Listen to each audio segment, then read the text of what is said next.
Ladies and gentlemen, welcome back. Today we're going to be covering how to create SMART goals. See, as human beings, we tend to forget a lot, right? And sometimes we need motivation to keep moving forward. Goals give us that little push that we need to move forward, as well as remind us as to why we're saving money in the first place.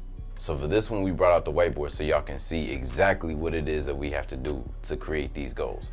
So there's many different ways you can create goals, right? There's many methods out there. One of the best ways, or the easiest ways that I found, is by using the SMART goals system, all right? So what exactly is SMART? SMART is actually an acronym and it stands for something. So the first one is specific, all right? The second one, the M, stands for measurable. Third one, A, stands for attainable or achievable, whichever one you want to call it. The R stands for relevant. And last but not least, the T stands for time or time bound, whatever you want to call it. All right, cool. So let's break down what each of these even mean in the first place. So when you're creating goals, you need to be as specific as possible. Somebody has to be able to read your goals and understand what it is that you want to achieve, because there's a difference between dreams and goals. See, dreams are just ideas, right? Saying, oh, I want to be great. That's a dream, but that's not really a goal. Or saying, I want to make money, right? But that's not really specific, because if you made $1, yeah, you technically made money, but did you really make money? Not really, because $1 is not going to make a difference. So you need your goals to be as specific as possible. Instead of saying, I want to make more money, you could say how much you want to make. I want to make $1,000. I want to make $10,000. I want to make 100. Whatever it is, you need to be as specific as possible. The second one is measurable. What measurable means is you have to have some way of measuring that goal, because let's just say for all my athletes out there, if you play basketball, which I did when I was in middle school and high school, let's just say you wanted to score more points. A goal saying I want to score more points per game, that's a great goal, but you can't really track that. How will you know if you're scoring more? Versus making it more measurable, you could say, I want to score 15 points a game. That's pretty specific, and you can measure it because you can tell whether or not you score 15 points or not. It's real simple. The next one is achievable. You want to make sure your goals are things that you can achieve, right? Because saying I want to make $1 billion in tomorrow, I'm gonna be honest, that's not happening. I don't even know if I can do that, right? You want to make sure that your goals is challenging enough where you have to put in some work to actually achieve it, but it's not too easy where you'll achieve it tomorrow. So make sure it's something that you can achieve and something that you can work towards. The R stands for relevant. Now this one is important because you want to make sure that your goals relate to what you're actually doing in life today. Because you may want to be an entrepreneur or an athlete, or you might want to start working at a job somewhere, but you wouldn't create a goal of becoming an astronaut because it has nothing to do with what you want in life. So make sure your goals relate to the things that you actually want to do. Real simple. And last but not least, time bound. This one may sound difficult, but it's not. All it is set a deadline. Set a date for when you want to accomplish your goals by.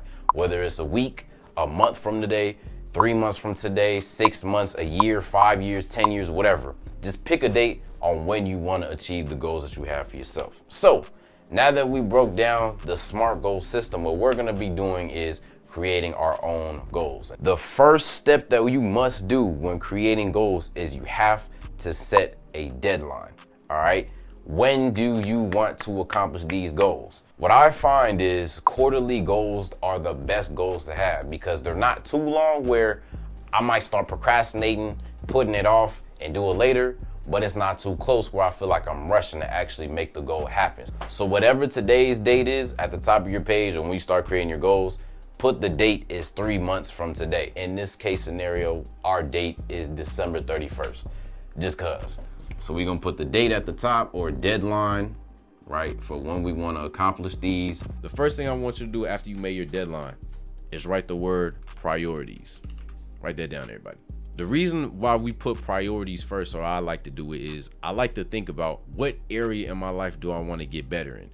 Because yeah, people say you can get better in every aspect, but if you spread your energy too thin, you're not gonna make any real progress. If you spread your water over a bunch of seeds, none of the seeds will sprout. But if you put it all in one seed, you'll grow a tree. So what I want you to do is think of 3 different areas in your life, whether that's school, whether that's sports, whether that's working a job. Some of y'all might want to be content creators and make YouTubes or TikTok videos or be streamers. I don't know.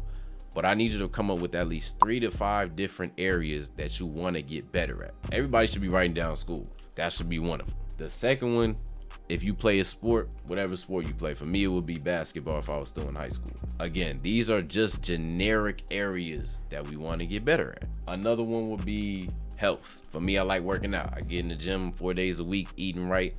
Whatever it is that you want to improve upon. If you feel like you can get stronger in the gym, you can push more weight, or you want to eat healthier, get clearer skin, and whatever it is, write that down. What we're gonna do next is think about every single goal that you have that you think you might be able to accomplish within the next 3 months. So whether it's getting a job, whether it's saving money, whether it's investing, whether it's buying something, I don't care. So now that we thought about our goals, now it was time to actually write them down. So I'm gonna give you an example, right?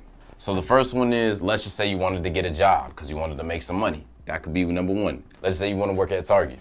That's a goal. Another example would be, let's just say you wanted to save money. Let's say you want to save $500 for an emergency or just in case something happens. So that could be your second one. Another example is, let's just say you wanted to buy something, right? There's something that you've always wanted to buy, whether it's a phone, an outfit, some shoes. That could be a goal that you have for yourself that you might want to purchase. I will buy 3 outfits, right? Now this next one might not apply to all of you because some of you are younger than 18, some of you might be 18. But let's say you were building your credit and you wanted to increase your score by 20 points. That could be another goal that you have for yourself. That is also another financial goal because it relates to money. And I'll explain why in a different unit so you understand. And then another one, let's just say you want to start investing. Some of you like crypto, some of you like stocks. You might want to get into that. You might have a goal of investing $300 or $500 in the stocks. So that could be another one. And so these are all examples of specific goals. Now notice, each of them is specific, right? If I read it, I know what's gonna happen. I can measure whether or not I achieve these goals, right? Because you can tell whether you get a job at Target, whether you get it or you don't. Now, achievable, for me personally, I think I can get this done in 3 months. Now, some of these numbers might be too high for you or they might be too low. So if you were to copy this or you were to make similar goals, make sure it's something that you feel you can achieve. Not your friend, not your mom, not your cousin, but that you think you can actually get done in the next 3 months. All of these are relevant because it all relates to money and all of us want to make money. So yeah, and time bound. We already got the date at the top, which is December 31st in this scenario. All of these examples, again, we're following the SMART goal system. When we're creating our goals, we want to make sure they're specific as possible. We can measure it. So the easiest way to measure something is by putting a number in the goal. We want to make sure it's achievable. It's something that we think we can do within the next 3 months. It's got to relate to us because you don't want to make a goal that you don't really want to do or something that you're not interested in. And last but not least, we set that date, which is 3 months from today. So with that being said, I hope this helps. I'll catch y'all in the next one.